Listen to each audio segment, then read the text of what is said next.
আজকে রান্না করতেছি হায়দ্রাবাদি চিকেন। আসসালামু আলাইকুম সবাইকে। তো হায়দ্রাবাদি চিকেনটা রান্না করার জন্য আমি কী কী ইনগ্রিডিয়েন্টস নিয়েছি সেটাই প্রথম পরিচয় করে দিচ্ছি।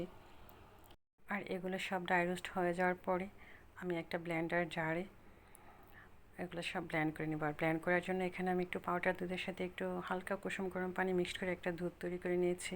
তো ওটা দিয়ে আমি ব্লেন্ড করেছি। আর একটা কড়াইতে অল্প তেল দিয়ে সেখানে টমেটো, কাঁচামরিচ, আদা, রসুন একসাথে সবগুলো ভেজে নিয়েছি। হালকা ভাজা হওয়ার পরে ওগুলো আমি ব্লেন্ড করে নিয়েছি। আর এখন আমি চিকেনটা ম্যারিনেট করব।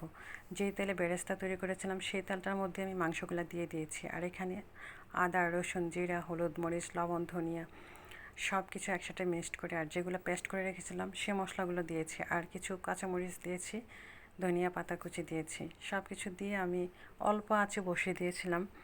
আর একটু পরে পরে আমি সুন্দর করে নাড়িয়ে নেড়ে দিচ্ছিলাম।